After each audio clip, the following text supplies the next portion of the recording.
വാണിജ്യ പാചകവാതക വില വർധനയെ തുടർന്ന് ഹോട്ടലുകളിൽ ഭക്ഷണവില കുത്തനെ ഉയർത്തിയതായി ആക്ഷേപം. ജില്ലയിലെ ഹോട്ടലുകളിൽ അനിയന്ത്രിതമായി വില ഈടാക്കുന്നതായി പരാതി ഉയർന്നിട്ടുണ്ട്. യാതൊരു മാനദണ്ഡവും പാലിക്കാതെ തോന്നുന്നതുപോലെ വില കൂട്ടിയത് സാധാരണക്കാരുടെ ജീവിതം കടുത്ത പ്രതിസന്ധിയിലാക്കിയിരിക്കുകയാണെന്ന് പാലാ പൗരാവകാശ സമിതി പ്രസിഡന്റ് ജോയി കളരിക്കൽ പറഞ്ഞു. പാലാ ടൗണിലെ പല ഭാഗത്തും ഹോട്ടലുകളിൽ പല വിലയാണ് ഈടാക്കുന്നത്. 80 രൂപയ്ക്ക് നല്ല ഒന്നാന്തര ഊണ് കൊടുക്കുന്ന ഹോട്ടലുകളുണ്ട്. അതേസമയത്ത് 90 രൂപയും 100 രൂപയും 120 രൂപ വരെ വാങ്ങിക്കുന്ന ഹോട്ടലുകാരും ഈ പാലയിലുണ്ട്. ഇത് നിയന്ത്രിക്കപ്പെടാൻ ഇവിടെ ആരുമില്ലാത്തൊരവസ്ഥയാണ്. ഊണിന് മാത്രമല്ല, അനവധി ഭക്ഷണ സാധനങ്ങൾക്കും ഈ രീതിയിൽ, ചായക്കാണെങ്കിലും അതെ, ചിലടത്ത് 12 രൂപ, ചിലടത്ത് 15 രൂപ, അവർ 18 രൂപ ഒക്കെ മേടിക്കുന്ന ഹോട്ടലുകാരും ഇവിടെ ഉണ്ടെന്നുള്ളതാണ്. ഇത് സാധാ ഭക്ഷണം തന്നെ. പക്ഷേ ഇതിനെ നിയന്ത്രിക്കപ്പെടാൻ ഇവിടെ ഭക്ഷ്യ സുരക്ഷാ വകുപ്പോ ഉദ്യോഗസ്ഥന്മാരോ ആരും ഈ കാര്യം ശ്രദ്ധിക്കുന്നില്ല.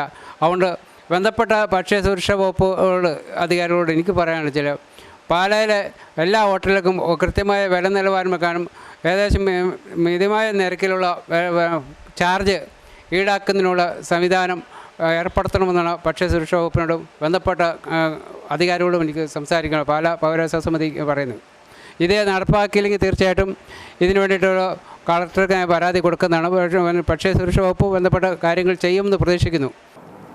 സ്ഥിരമായി ഹോട്ടൽ ഭക്ഷണത്തെ ആശ്രയിക്കേണ്ടി വരുന്നവർക്ക് വലിയ സാമ്പത്തിക നഷ്ടമാണ് വില വർധന മൂലം ഉണ്ടായിരിക്കുന്നത്. 12 രൂപയായിരുന്ന ചായയ്ക്ക് 14 മുതൽ 20 വരെ വില വർദ്ധിച്ചു. 12 രൂപയായിരുന്ന പൊറോട്ടയ്ക്ക് 15 രൂപ മുതൽ മുകളിലോട്ടാണ് പല ഹോട്ടലുകളിലും നൽകേണ്ടി വരുന്നത്. ദോശയ്ക്കും ഇഡ്ഡലിക്കും വരെ 15 രൂപ വാങ്ങുന്ന കടകളുമുണ്ട്. ചെറുകടികൾക്ക് മിക്കയിടത്തും 15 രൂപയാണ്. 70 രൂപയായിരുന്ന ഊണിന് 90 മുതൽ 130 വരെ നൽകണം. ഒരേ നിലവാരത്തിലുള്ള ഹോട്ടലുകളിൽ പോലും വ്യത്യസ്ത വില നിരക്കുകളാണ് ഈടാക്കുന്നത്. റെസ്റ്റോറൻറ്റുകൾ, ക്യാൻറ്റീനുകൾ, ബേക്കറികൾ എന്നിവയെല്ലാം വിഭവങ്ങളുടെ വില വർദ്ധിപ്പിച്ചു. ടൗണുകളിൽ ബേക്കറികളോട് ചേർന്നുള്ള കോഫി ഹൗസുകളിൽ കാപ്പിക്ക് 25 രൂപ വരെയാണ് വാങ്ങുന്നത്. ബിരിയാണിക്ക് 10 മുതൽ 40 രൂപ വരെയും 12 രൂപയായിരുന്ന പൊറോട്ടയ്ക്ക് 15 മുതൽ 23 രൂപ വരെയും വർദ്ധിച്ചു.